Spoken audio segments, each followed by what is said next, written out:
Session d'information sur Télé 50. Bienvenue à tous. On commence avec cette nouvelle. Matata Ponyo a effectué une visite d'inspection de l'immeuble du gouvernement dont les travaux vont prendre fin incessamment. Les travaux de construction de cet bâtiment de 11 niveaux situé à la place Royale dans la commune de la Gombe à Kinshasa ont été, vous le savez, lancés l'année passée par le chef de l'État Joseph Kabila. Nous sommes sur le boulevard du 30 juin, place Royale. Cet immeuble va abriter les différents ministères du gouvernement congolais. Les travaux s'effectuent normalement. Puis arrive le Premier ministre. De plus en plus, le gouvernement confirme son statut actuel d'un État bailleur de fonds. Et c'est là, au travers notamment des investissements émanant du secteur public.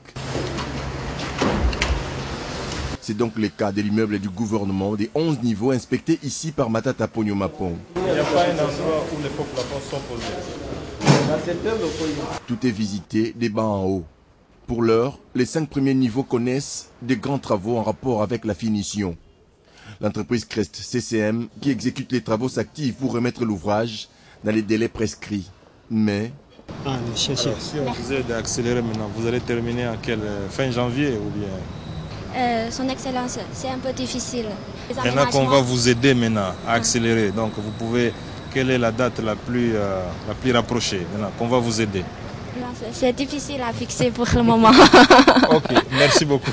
Cet immeuble n'est pas le seul, il faut traverser. Et de l'autre côté, il y a des immeubles dédiés au ministère et secrétariat général. Des instructions claires sont données et l'homme de la rigueur veut en savoir plus sur ce qui est fait et ce qui reste à faire. Les coûts des travaux, dont la durée de 20 mois, est évaluée à 24 milliards 200 millions de francs congolais, financés sur les ressources résultant de l'amélioration de la gestion des finances publiques par les gouvernements.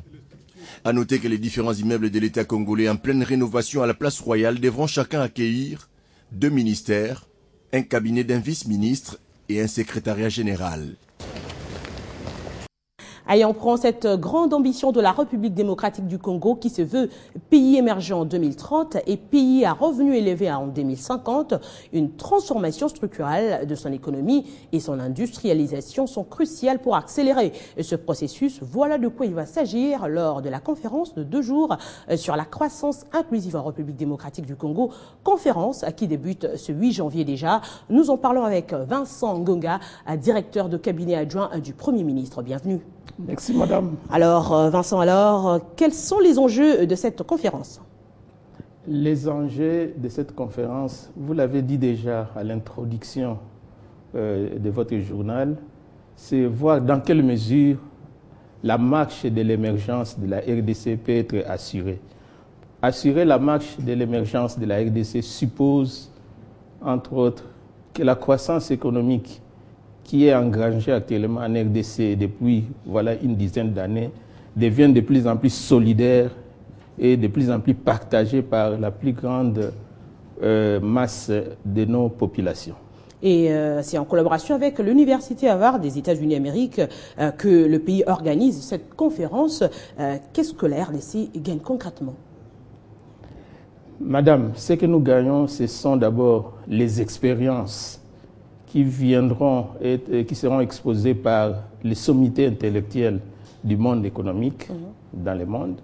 Il y a des éminences grises qui viendront et qui participeront à la conférence, dont notamment le grand économiste turc Dani Rodrik. Ne soyez pas étonnés un jour si vous apprenez qu'il est prix Nobel de l'économie. C'est un brillant économiste.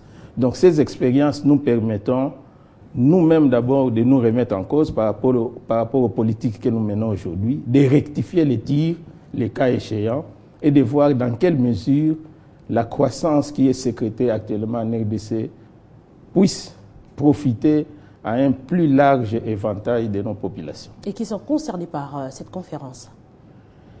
Je dirais tout le monde est concerné parce que tout le monde ne sera pas au Grand Hôtel, mais il pouvait suivre à la télévision ou à la radio.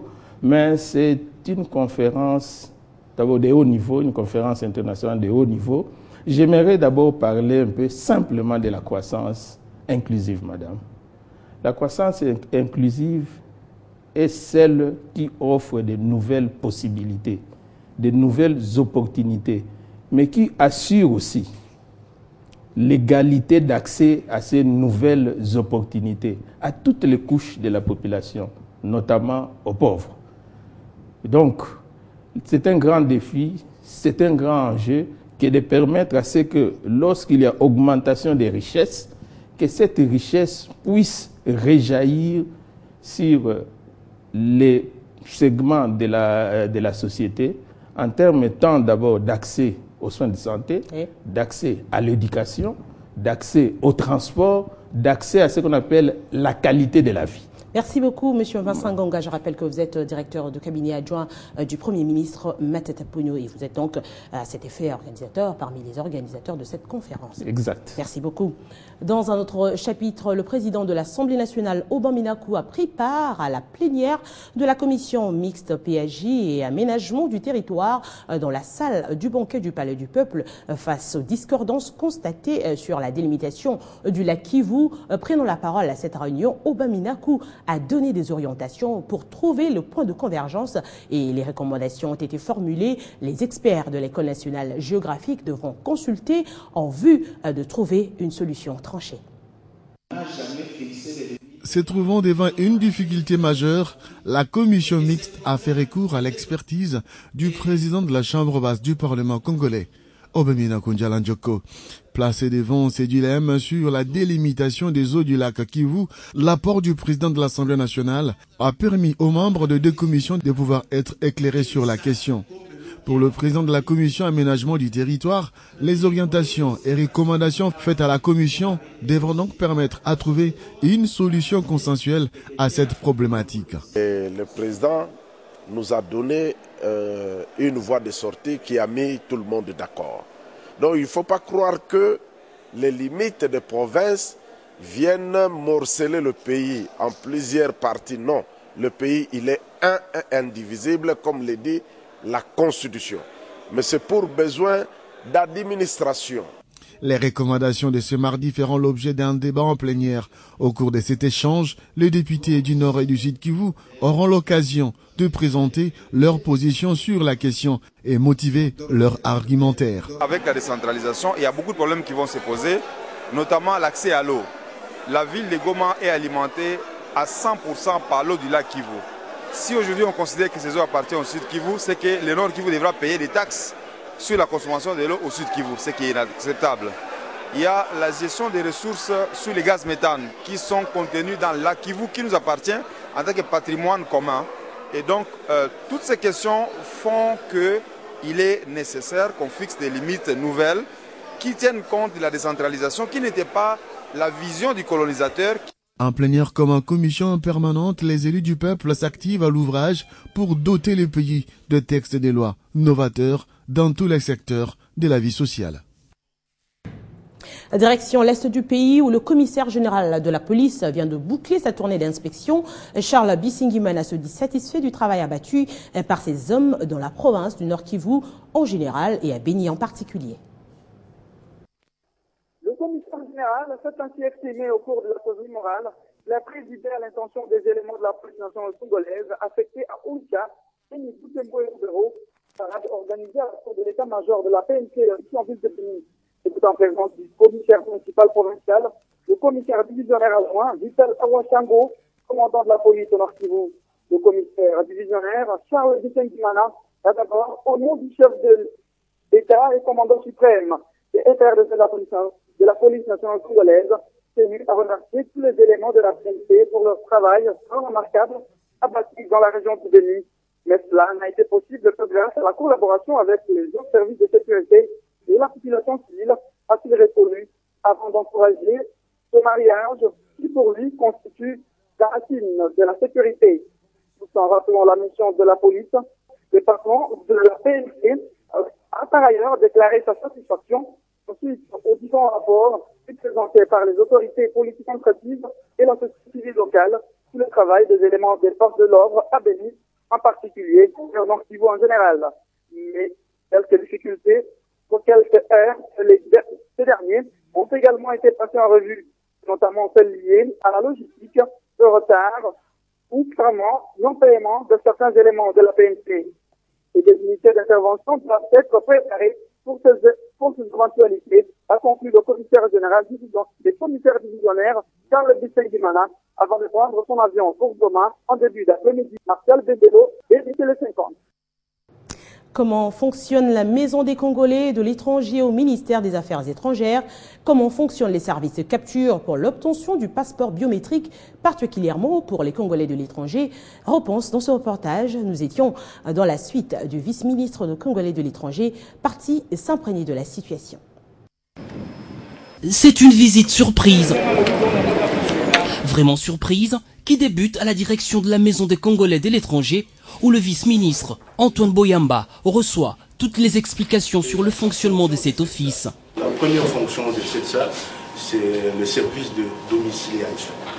Donc les Congolais de l'étranger peuvent venir, au lieu d'aller chercher à travailler, à louer ailleurs. Puis le centre des captures pour l'obtention des passeports biométriques, le vice-ministre prend son temps. Ici, c'est les affaires étrangères, le check-in. De l'autre côté, c'est les tri-dossiers. Tous les dossiers provenant de l'ANER. Écoute les desiderata, en particulier des Congolais de la diaspora. Le jour du départ, pour savoir accélérer un peu la procédure et tout. Il y a un guichet qui est ouvert au devant du... On n'est pas assez informé. L'entretien prend même la forme d'un débat. Pourquoi vous ne mettez pas un petit micro qui puisse appeler les gens à l'aisement ou faire un système où il y a des numéros, les gens savent que c'est tel numéro, je passe sur tel guichet. Puis c'est l'annonce des mesures pour décompter la situation. Nous allons faire en sorte pour que ça puisse être fait. Après la banque, c'est au protocole d'État que la visite s'éclôture. Quel est le constat, monsieur le vice-ministre? J'avais quelques appréhensions. Je pensais que l'accueil ne se faisait pas bien. Mais je suis rassuré. Les 3 personnes que j'ai rencontrées là m'ont dit qu'ils n'ont pas eu de problèmes particuliers lors des vacances. Donc nous allons faire en sorte qu'il y ait un guichet spécial. Dans le prochain jour, le vice-ministère des Congolais de l'étranger compte entamer une visite campagne de contact avec la diaspora congolaise à travers le monde. Retour dans l'est du pays, mais un peu plus au sud, où à l'occasion des festivités de fin d'année, le ministre de la Santé publique et président de l'ECT, Félix Kabange-Numbi, a organisé le 25 décembre dernier un repas en faveur des habitants de Malemba Koulou. Félix Kabange-Numbi a le même jour également fait la ronde des différentes infrastructures routières de cette cité. Jeudi 25 décembre, comme il l'avait promis la veille, Félix Kabange-Numbi célèbre Noël avec sa base de Malemba Koulou. Et pour une Fastin réussie, quoi de plus normal que 3 vaches? Le ministre de la Santé tient à assister personnellement à l'abattage de ces bêtes qu'il a offert aux habitants pour la circonstance. Et quand le soir arrive, Félix Kabange-Numbi se fait serviteur. C'est lui qui distribue en effet le repas à ses convives. De quoi susciter la joie manifestée par ces chants. Selon le propre témoignage des habitants de Malemba Koulou, c'est une grande première qu'un politique fête la nativité de l'enfant Jésus avec eux. Le ministre a profité de cette journée pour faire aussi la ronde des différentes infrastructures routières du coin. Il débute sa visite par le pont Mujoli-Shingo qu'il a fait construire en 2010. Mais cet ouvrage est aujourd'hui fissuré à plusieurs endroits à cause du passage des camions de gros tonnage d'une société minière locale. Les ponts Kayashingo et Kakungwa sont aussi inspectés. À travers ces actions, le vœu du gouvernement est de collecter à la base les réels problèmes des populations.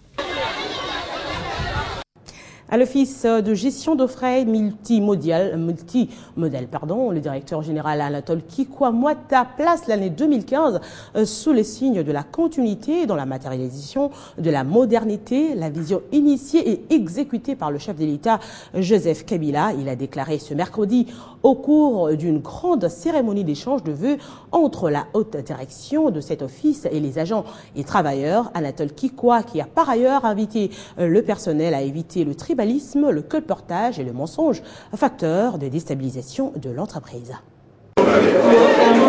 2015 sera sous les signes de la continuité des actions déjà entreprises et de la confirmation de tous les biens qu'on a dit de nous Vous savez bien que l'année passée, nous avons connu le bonheur d'être primé meilleur conseil des chargeurs d'Afrique et des Moyen-Orient, le plus dynamique.